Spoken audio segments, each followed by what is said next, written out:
wasn't your fault. But the good news is that there is a way out if you choose to believe in the impossible. Gentlemen, my name is Frank Salazar. I've been a member of the Choose to Change Foundation since June 11, 2015. And in 2 weeks, it'll be my 12-year anniversary of being part of the Choose to Change Foundation, and I'll be glad to celebrate here.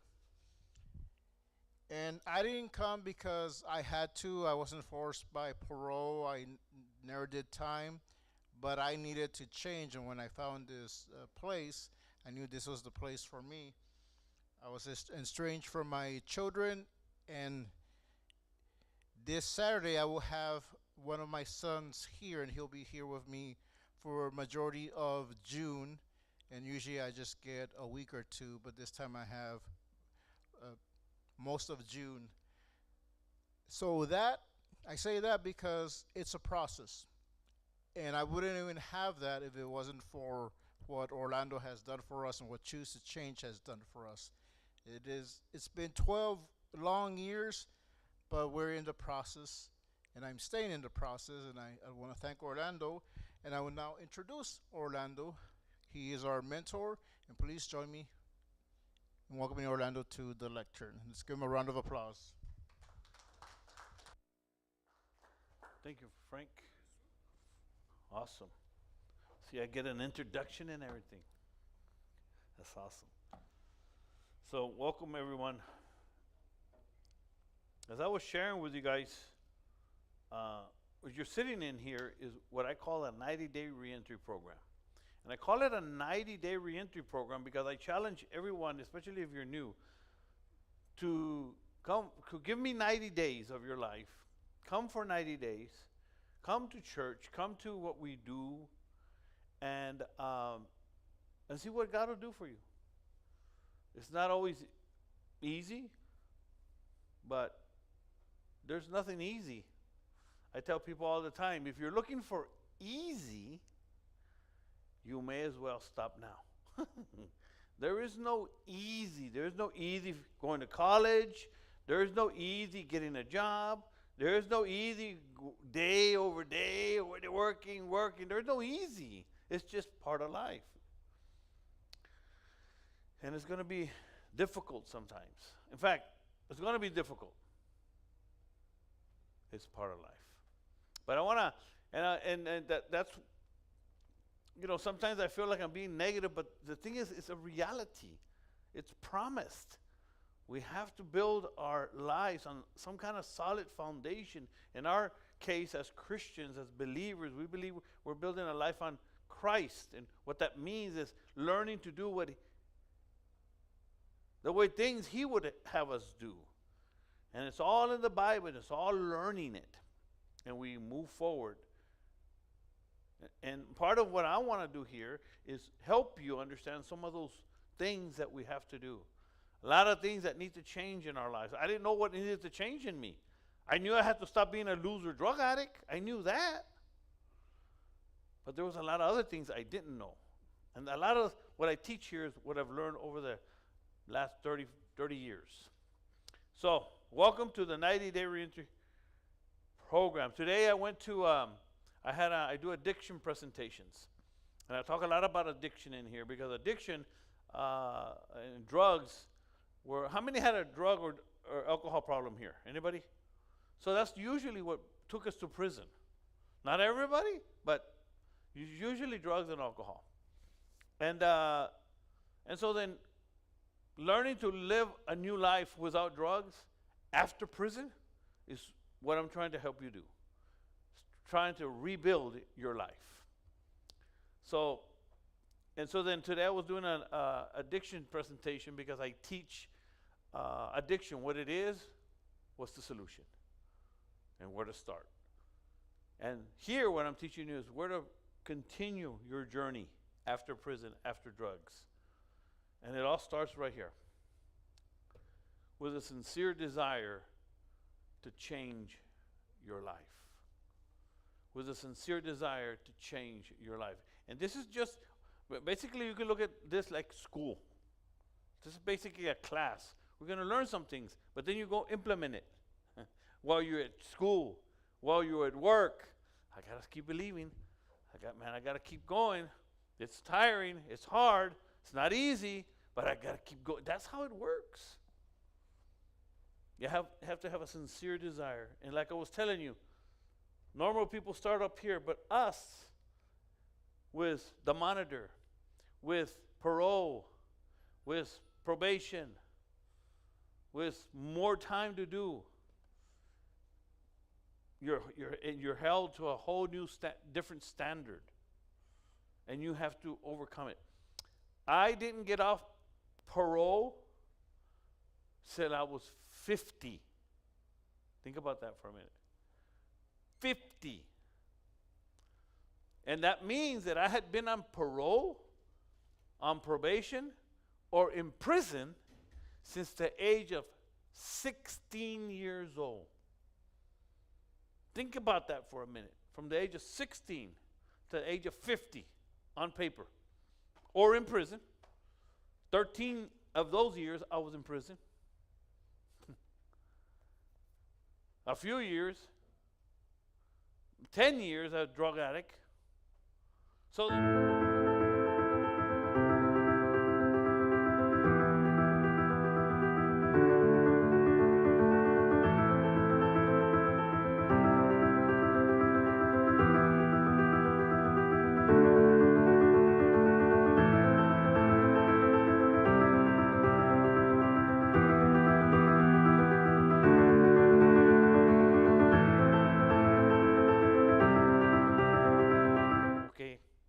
this is how it is. And just do it. Sometimes for minimum wage. Right, brother? Yeah. So then I'm glad you're here, man. But I want to help you. Because the good news is that there is a better future. I don't know exactly how it's going to be for you or how God is going to make it for you. But maybe it's not physical. Maybe you won't see what you want to see. But at least you leave a different legacy than what you started with. Maybe one day your grandchildren are going to say, you know, my dad messed up, my grandfather, he messed up, he was crazy. But you know what? He ended well. And that's what I want to at least help you do, end well. There's a guy in El Paso. He spent 30 years in prison. 30 years. And he was a loser, drug addict, and whatever he was doing, his life, messed up his life. You know, his daughter, hated him. And so she never wanted to hear from him. But he gave his life to Christ in prison. And he changed his life completely. 30 years later, he gets out. His daughter, they would started writing to him, but, they wouldn't. But one day, they saw that he was different. He was trying. So he went to the Apostle Church, and the Apostle Church had a conference. And at that conference, he invited his daughter to see her for the first time because she also had started going to church. And so they came, they met for a week, and from that moment on, for the next 5 years, they built a solid relationship. And his daughter was like, 40. Then he died. And the guy, a friend of mine, sent me a video of his funeral, and how that daughter, maybe she didn't have her father. He messed up when she was young, but he was able to help her when he was on his way out. Can you see that? So maybe, I don't know what it's going to be for you. All I know is that you need to start believing God for a better future. That's what I believe in. So I want to help you a little bit with that. So let me get started. The key scripture that I want to use is Genesis 20. Who's ever heard of the story of, Genesis 50. Who's ever heard of the story of Joseph? The story of Joseph. Joseph, it's a good story. That's a story that we can relate to. All right? Well, maybe not really, because Joseph wasn't a loser drug addict. He was a normal guy that really got screwed.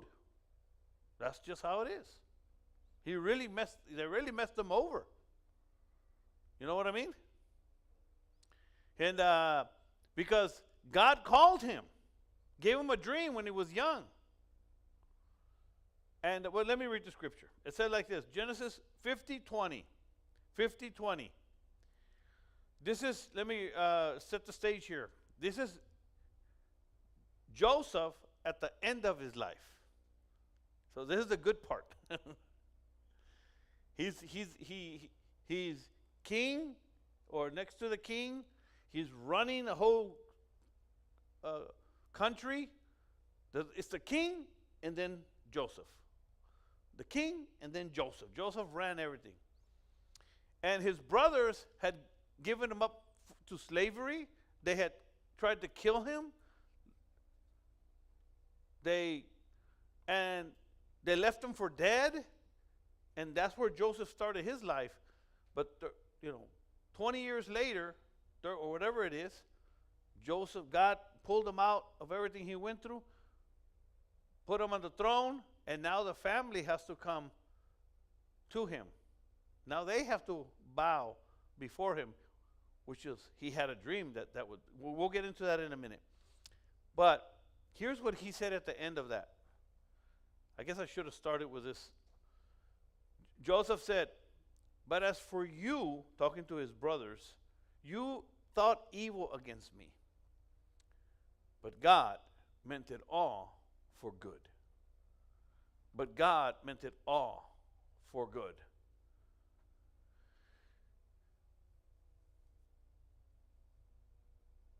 Everything you're going through will produce something good if you see it through. And that's the part that we have hard time dealing with, right? We have to force ourselves to believe, going through this depression, going through this negativity, going through this rejection, going through this monitor, having to deal with parole, having to deal with the work, having to deal with people. And we have to deal with it. But you have to believe God for a better future. Serving God does not mean that life instantly gets better. I remember giving my life to Christ in prison, not sure if I'd ever see the light of day again. I didn't know if I would because of my charges. And in parole, it was just crazy, right? And I didn't know, but I just knew that I didn't want to be that same man because I was a monster. And I just gave it up to God. I don't know what else would have happened to me. I don't know, but that's what I did. And I couldn't see what I see today. I couldn't see what I have today. I just believed God for a better future. I just believed God. And so then I gave my life to Christ, and I still went to prison. It didn't get better in a sense. It just got better in here in my heart. But physically, it got crazy. But if you remain faithful, endure the process, and trust God through the storms, there will come a day when you can look back and realize God was always working in your life. I think that many of you can look back now and say, you know what? He's brought me through some stuff. Man, how many of you feel that you've done some things in your life that really you should be dead? I know for sure I have. And so then that's called the mercy and grace of God. Of course, you can call it luck if that's what you want to choose to believe in. Some people say, I don't believe in, you believe in luck? Believe in something? But, I know that many times we come to church and we think everything's going to fix itself. No, I used to think that. I thought that everything was going to fix itself. Everything doesn't fix itself. There's some things that we have to fix. I thought if I stop using drugs, right? People think if I stop using drugs, ya no tomo tanto. the problems are going to disappear. No, you just started, you just woke up and you saw the problems now. People think I serve God, so my life should be easy. No. Joseph's story teaches us that God gives promises before they're fulfilled. It'll take time. There's usually a process before the blessing. And this is what I'm trying to teach you. There's a process before you can reach good results. At the beginning, Joseph had a dream. At the beginning of his life, he was young, he was faithful, he was willing, he loved his father. And I remember being in prison and having a dream. And not a dream like, oh, wow, I had a dream. No, having a dream within myself. Man, imagine if I could change my life. Imagine if my life could be different. Imagine if I could actually build a business. Imagine if I could get out and I could start building my life and working and saving money and buy my own house. And imagine, that's the dream I had. I dreamed that my life could be better, that I'd build a relationship with my wife and my kids, and that we would have a good life. I didn't know exactly what it would look like, but that's what I would want. I would say, I want family. I want to be loved. I want a house. I want a job or a business. I want to have peace. I don't want to be a loser no more.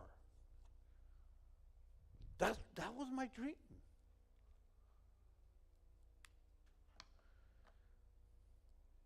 And I just kept believing it.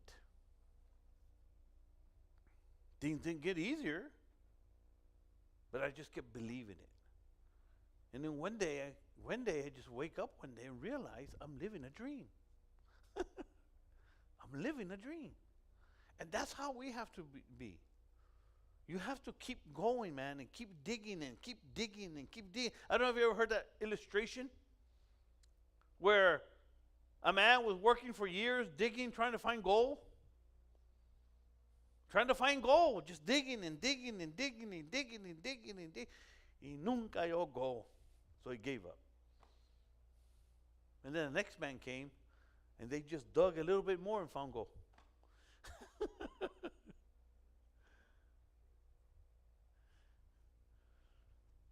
and they were just 3 feet away from the goal when they gave up. See, this is how you have to think. Mindset. That's why faith is so important. This is why I'm talking about God, because you're going to need God. I don't recommend doing it by yourself. Some people want to do it by themselves. And maybe some people can. But I don't know. Sometimes God gives you some visions, and like I said, I had a dream, but they don't come overnight. Many men stop using drugs. They see the possibilities of a restored family, peace and purpose and freedom and stability. That's what I saw. But seeing it and reaching it was totally different. And I learned that. That's why I used to love the story of Joseph. In his story, Joseph, his family rejected him. His brothers rejected him. And many times, many of us are going to be rejected. Because of your tattoos, because of your past, because of your past mistakes, right? We're going to reject it. I get it. I understand. And a lot of what I teach in here is that many people quit because it's too hard, right? And they make these excuses, or they give these reasons which are legitimate. It's true. What's happening to them is true. But I'm talking about us, the abnormal people, we don't have the luxury. I hope you don't think I'm being too hard on you, but this is the reality. We do not have the luxury, brother, to complain. We don't. We messed up. How many can see that? I don't know. Okay, can you see that? You could complain, but if you, I put in my mind that no, I don't have the luxury to complain. For one, like we're on the monitor or on parole, we don't have a luxury to get a DWI. You don't have that luxury. He might have a luxury. He might have that luxury, but we don't have that luxury. Does that make sense? We don't have a luxury to get arrested. You do not have the luxury to get arrested. Not anymore. You can handle a couple of arrests. Jesse. He says, no, I won't. I'd rather not.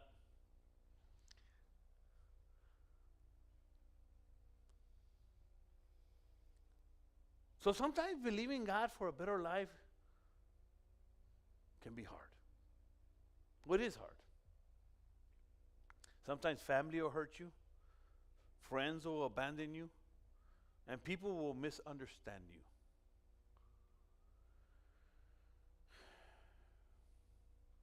People will remember the old you, but God can still move forward with his plans. Joseph was put in prison. But God works in a process. That's how God works. It all works in a process. In fact, life is a process. It's all a process.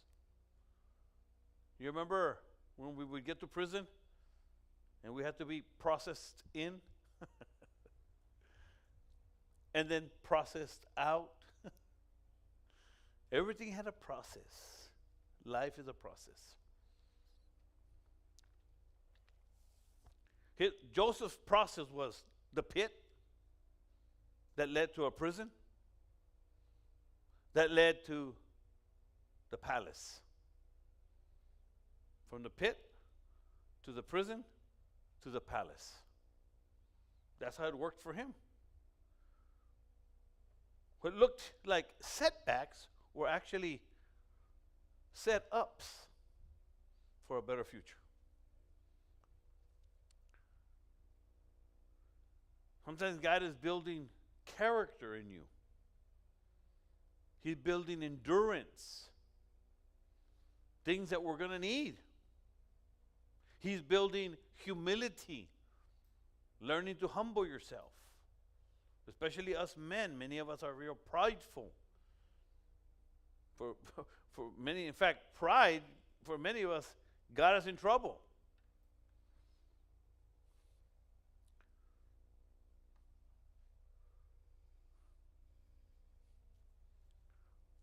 So that's how it works. So when you start here. And these things that I have out here, I like to put them like in a stair because these are key ingredients to your personal growth, to being able to stay in for the long haul. The biggest issues are going to be your faith and the way you think. Up to this point, that's what I've been talking about. Your faith and the way you think. Because faith really is, if you believe something, you have to start believing it. It takes a little bit of mind battle, fighting. Because some people say, well, I don't feel it. Well, you don't need to feel it. You have to believe it. Does that make sense? You don't feel like going to school all the time. You don't feel like getting up all the time. You don't feel like doing things, right? That's not how it works. You do them because that's just the right thing to do. You don't feel like going to the parole office.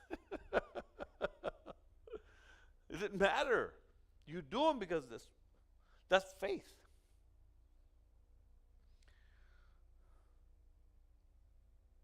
So, what's the moral of the story? Number one, learn to endure the storms. We got to endure the storms. Bad seasons are temporary. This is temporary, man. Things are going to get better. But you have to learn to appreciate what we have. Like, man, today I look at my life and I'm like, man, I have an awesome life. I don't have nothing to complain about. I wish I had more money. But we're always going to wish that. When I only had $100 in the bank, I wish I had more money. Now I have 1,000 and I want more money. But you get my point, right? Learn to appreciate what you have now, like your freedom. Man, I'm free. I'm free. That is something to be grateful for. If that's all you have, then work with it.